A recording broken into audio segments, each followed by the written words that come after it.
নমস্কার বন্ধুরা, মিনু ছোট রান্নাঘরে সকলকে জানাই স্বাগত। চলে এসেছি আজ সকাল সকাল এই যে 2 প্যাকেট দুধ নিয়ে। আজকে আমি বানাবো নিরামিষ ডিমের ডালনা। আপনারা দেখতে থাকুন কিভাবে আমি বানাই। প্রথম থেকে শেষ পর্যন্ত ভিডিওটা দেখবেন, তাহলে বুঝতে পারবেন আমি কিভাবে নিরামিষ ডিমের ডালনাটা বানাবো। প্রথমে দুধগুলো কেটে আমি ছানা তৈরি করে নেব।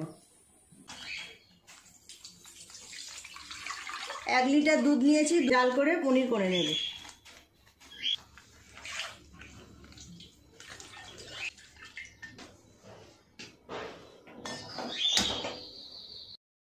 আমি ছানা কাটাবো, তার জন্য এখানে কিছুটা জল আর ভিনিগার একসাথে মিশিয়ে নিচ্ছি।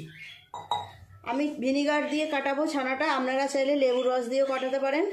এই ঢাকনা 2 ঢাকনা ভিনিগার। দুধটা আগে ভালোভাবে ফুটে যাবে, তারপর এটা দেবে। ভিনিগার মেশানো জলটা সাইডে রেখে দেবো। দুধটা ততক্ষণ ফুটুক। এই সময় আমি একটু কাজু বাদাম আর চারমগজ ভিজিয়ে রেখেছি, এটা পেস্ট করে নেব। দুধটা আগে খুব ভালোভাবে ফুটে যাবে একবার, তারপর ভিনিগার মেশানো জলটা দেব। আপনারা কী ভাবছেন নিরামিষ ডিমের ডালনা সে আবার কেমন হবে? আপনারা দেখুন আমি কীভাবে বানাই আজকের নিরামিষ ডিমের ডালনা। দুধটা খুব ভালোভাবে ফুটে গেছে, গ্যাসটা কমিয়ে দিয়ে আস্তে আস্তে ছানাটা কাটিয়ে নেব। অল্প অল্প করে দিয়ে দেবো ভিনিগার মেশানো জল আর নাড়তে থাকবো।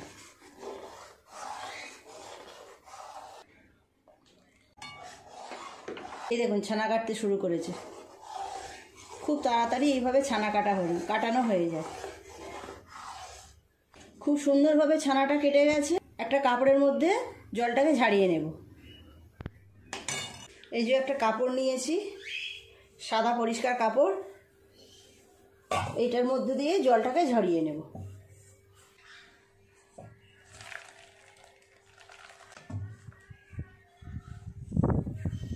এই জলটা ফেলে দেব, দিয়ে আর একটু ভালো করে পরিষ্কার জল দিয়ে ধুয়ে নেব। ছানার এই জলটাও কিন্তু অনেক কাজে ব্যবহার করা যায়। বেশ কিছুটা পরিষ্কার জল এরম দিয়ে দেব, দিয়ে ভালো করে ছানাটা একটু ধুয়ে নেব।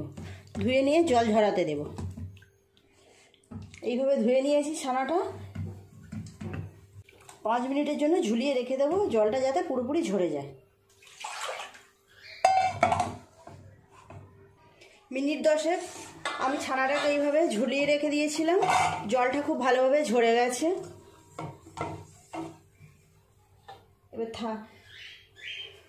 এবার এই থালায় ছানাটা নিয়ে নিয়েছি। এইবার ছানাটা খুব ভালোভাবে মেখে নেব। আমি তো বাড়িতে দুধ থেকে ছানা তৈরি করে করছি, আপনারা চাইলে বাজার থেকে পনির কিনে এনেও বানাতে পারেন।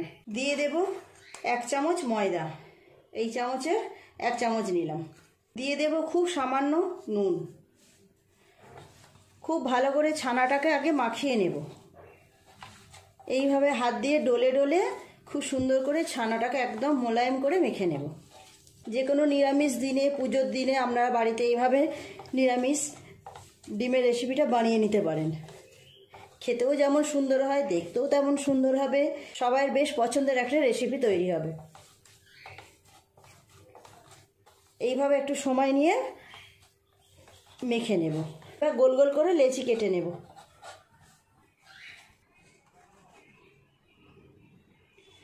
আগে গোল গোল করে লেচি কেটে নিলে সবগুলো সমান হবে।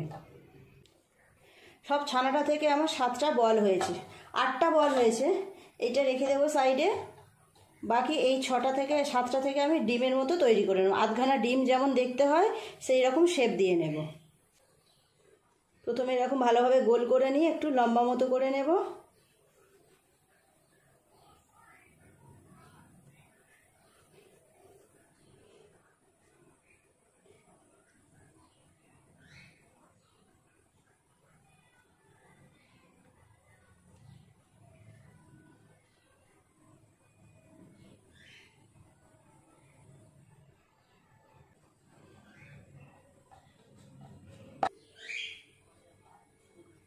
তৈরি হয়ে গেল আধখানা ডিম।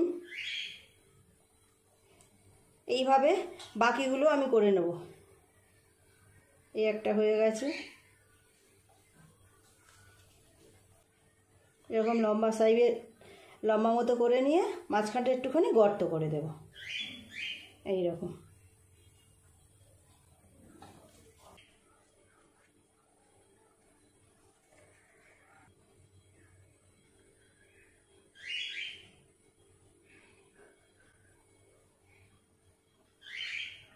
তৈরি হয়ে গেল আরও একটা আধখানা ডিম। আরও যে দুটো বাকি আছে একইভাবে করে নেব। সব ছানাটা থেকে অর্ধেক করে ডিম তৈরি হয়ে গেল। একটা আমি এইরকম রেখে দিয়েছিলাম লেচি, এটা দিয়ে কুসুম বানিয়ে নেব। খুব সামান্য কালার নিয়ে নেব একটু, নিয়ে এই ছানাটার সাথে মিশিয়ে নেব।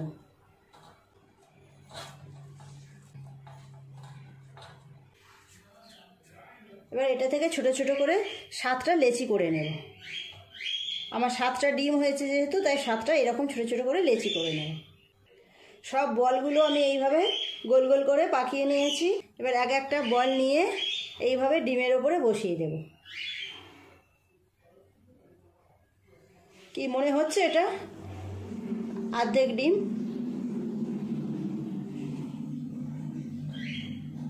আবারও একটা নিয়ে নিয়েছি ডিম, নিয়ে এইভাবে বসিয়ে দেব। দেখুন একদম পুরো ডিমের মতোই মনে হচ্ছে, তাই না? একদম পুরো ডিমের মতোই মনে হচ্ছে, দেখুন। এইভাবে বাকিগুলো তৈরি করে নেব। সব ডিমগুলো আমার এইভাবে তৈরি করা হয়ে গেল। ডিমের মধ্যে কুসুমও বসানো হয়ে গেল। কেমন দেখতে হয়েছে দেখুন। এবার গ্যাসটা জ্বেলে দেব। কড়াই চাপিয়ে দিয়েছি, গরম হয়ে গেছে, তেল দিয়ে দেব। ডিমগুলো ভেজে নেব আগে। এখন ডিম ভাজার সময় আমি আর নুন হলুদ মাখাবো না। আপনারা দেখেছেন আমি যখন ছানাটা ম্যাশ করছিলাম তখন একটু নুন দিয়ে দিয়েছি, এখন আর নুন দেব না। তেল গরম হয়ে গেছে, এক এক করে এগুলো ভেজে নেব।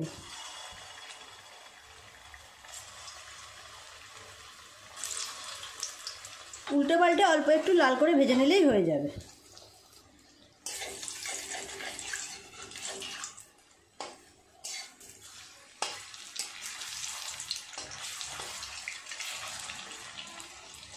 এগুলো ভাজা হয়ে গেছে, তুলে নেব।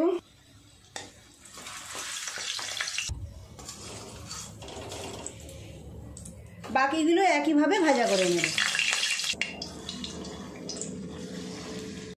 এইগুলো ভাজা হয়ে গেছে, তুলে নেব এক এক করে। অল্প একটু আলু দেব এই তরকারির মধ্যে, সেই জন্য আলুগুলো আগে ভাজা করে নেব। অল্প একটু আলু দিয়ে দেব। আলুগুলো লাল করে ভেজে নেব। আলুগুলো যতক্ষণ ভাজা হোক এই সময় আমি একটা মশলা বানিয়ে নেব। নিয়ে নেব 1/2 চামচ হলুদ গুঁড়ো, লঙ্কা গুঁড়ো নেব 1/2 চামচ, জিরে গুঁড়ো নেব 1/2 চামচ। অল্প একটু জল দিয়ে সুন্দর করে এটা একটা পেস্ট বানিয়ে নেব। জল, দেখি আলুগুলো কতটা ভাজা হলো। অল্প হলুদ দিয়ে দিলাম, নেড়ে চেড়ে লাল লাল করে ভালো করে ভেজে নেব। আলুগুলো খুব ভালো করে ভেজে নিয়েছি, তুলে নেব।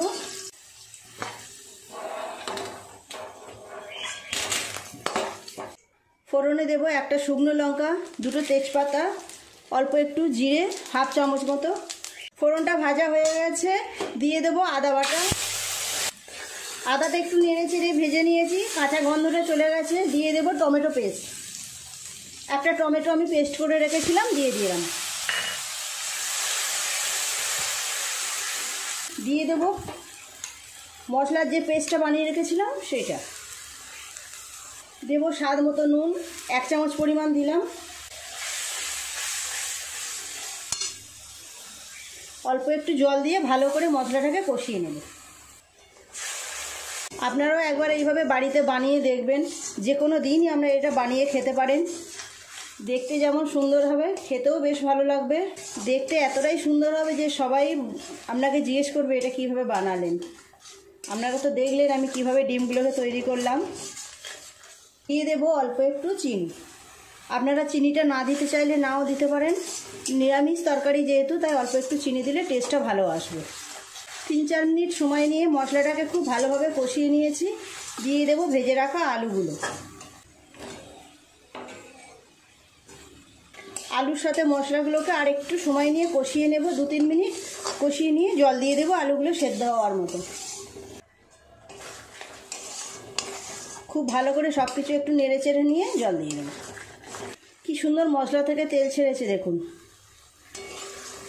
খুব ভালোভাবে আলুর সাথে মশলাটাকে আর একটু কষিয়ে নিয়েছি। দিয়ে দেবো জল। মশলার বাটি ধোয়া, জার ধোয়া জলগুলোই দিয়ে দেবো।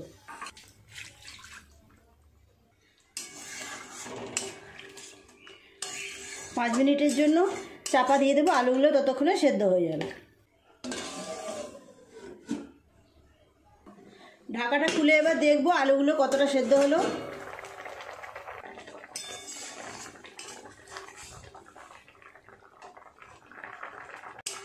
আলু সেদ্ধ হয়ে গেছে, দিয়ে দেব ভেজে রাখা ডিম। খুব আস্তে আস্তে দিতে হবে যেন ভেঙে না যায়।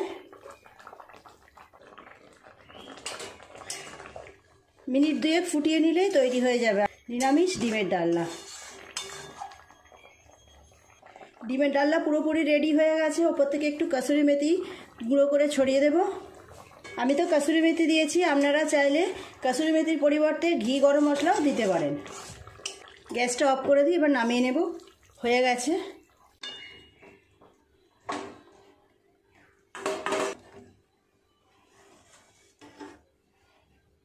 বন্ধুরা, তৈরি হয়ে গেল আমার আজকের নিরামিষ ডিমের ডালনা। কেমন দেখতে লাগছে দেখুন, ডিমগুলো একদম সত্যিকারের ডিমের মতোই লাগছে।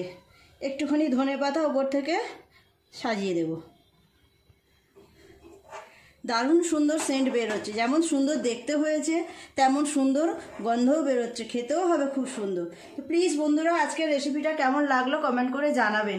ভালো লাগলে একটা লাইক করে দেবেন, আমার চ্যানেলটি সাবস্ক্রাইব করে পাশের বেল ঘন্টিটা ক্লিক করে দেবেন। তাহলে যখনই আমি সুন্দর সুন্দর রেসিপি আপলোড করব তার সাথে সাথে সবার আগে আপনার নোটিফিকেশনে পৌঁছে যাবে। সবাই খুব ভালো থাকবেন। দেখা হচ্ছে পরের দিন নতুন কোনো ভিডিওর সাথে। নমস্কার।